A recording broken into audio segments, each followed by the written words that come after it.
बॉलीवुड के cutest couple हमारे साथ में है रितेश और जेनेलिया, और आज वो कुछ लोड शेयर करना चाहते हैं सब लोगों से भी, और वो एक दूसरे का भी लोड काफ़ी शेयर करते हैं। तो किस तरीके से ये होता है, ज़रा टिप्स हो जाए, कुछ एडवाइस मिल जाए सारे ऑडियंस को भी आज। नहीं, आज हम लोग यहाँ पर है एरियल का see equal share the load campaign जो अनवील हुआ है। उन्होंने हमें बुलाया और मुझे लगता है बहुत बड़ा कॉन्वर्सेशन है जिसकी शुरुआत एरियल ने की है, और बहुत इम्पॉर्टेंट है कि हम इसके बारे में बात करें। हम हमेशा ये सोचते हैं कि घर के जो काम हैं वो औरतों को करने चाहिए, और जो मर्द होते हैं वो बाहर काम करके आते हैं।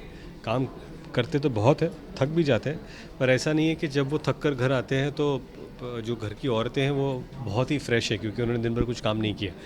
वो भी शायद उतना ही काम करती जितना वो करते हैं, या बहुत बार उनसे ज़्यादा भी करते हैं। और ये समझ पतियों को आनी चाहिए, घर के मर्दों को आनी चाहिए, तब भी जाकर वो इक्वालिटी बरकरार होगी, बनी रहेगी।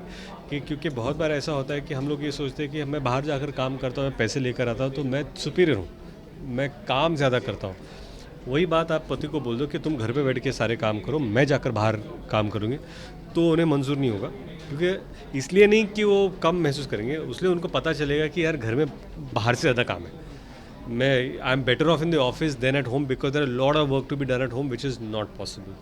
सो this conversation that has started, इसकी जो शुरुआत हुई है बहुत इंपॉर्टेंट है कि हम लोग एज पति पत्नी का लोड शेयर करें, उनके काम में हाथ बटाएं, और उससे भी ज़्यादा इम्पॉर्टेंट है कि हम उनको एज एन इक्वल देखें। जब उनको हम इक्वल देखेंगे तब जाकर बात बदलेगी। तो जेनेलिया कितना एग्री करती है आप?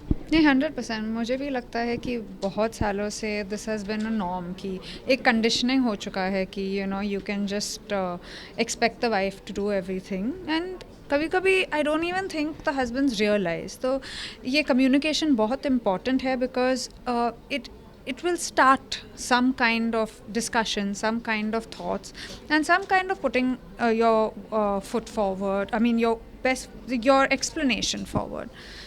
तो कितना रितेश कितना हाथ बटाते हैं घर में आपके साथ? रितेश बहुत ज़्यादा मतलब जब मैं प्रेग्नेंट थी, जब रियान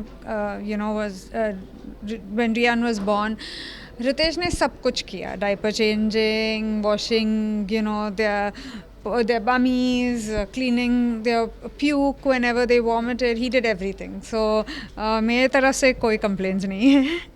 मतलब रितेश, आप सबको क्या कुछ टिप्स देना चाहेंगे इस मामले में? नहीं, टिप्स मैं यही देना चाहूँगा कि जो भी घर में मर्द है, पति है, पिता है, भाई है, बहुत बार ऐसा होता है कि हम जो अपनी बेटियों को सिखाते हैं वो हम अपने बच्चों को नहीं सिखा पाते।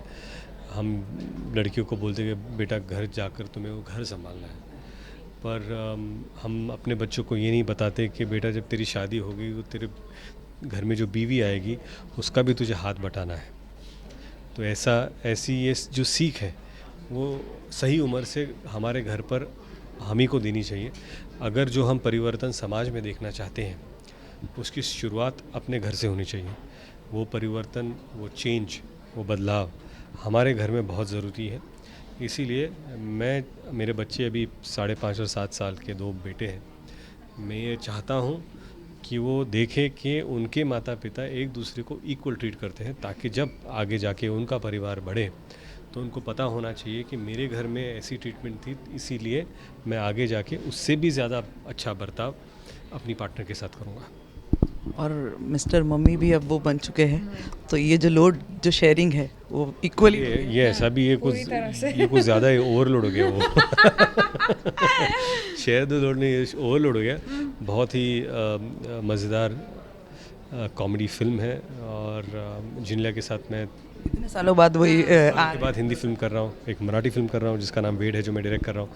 तो it's wonderful to be working with Genelia again. तो जेनेलिया वहाँ पर भी शेयर कर ही लिया आके? हाँ क्या कैसा इतने साल बाद का एक्सपीरियंस, पहले मतलब फर्स्ट फिल्म और अब?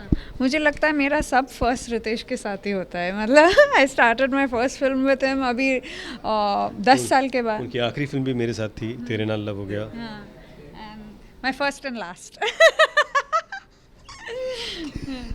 रिसेंटली लता जी अब हमारे बीच में नहीं रही है, तो कुछ क्या कहना चाहेंगे, क्या बोलना चाहेंगे? नहीं, मैं कहूँगा कि एक बहुत बड़ी हस्ती आज हमारे बीच में नहीं रही है।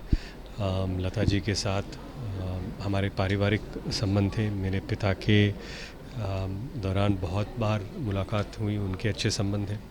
और मुझे लगता है कि लता जी का इस दुनिया से जाना हिंदुस्तान और दुनिया भर में जितने संगीत प्रेमी हैं, ऐसा है कि उनके घर का एक सदस्य अब नहीं रहा।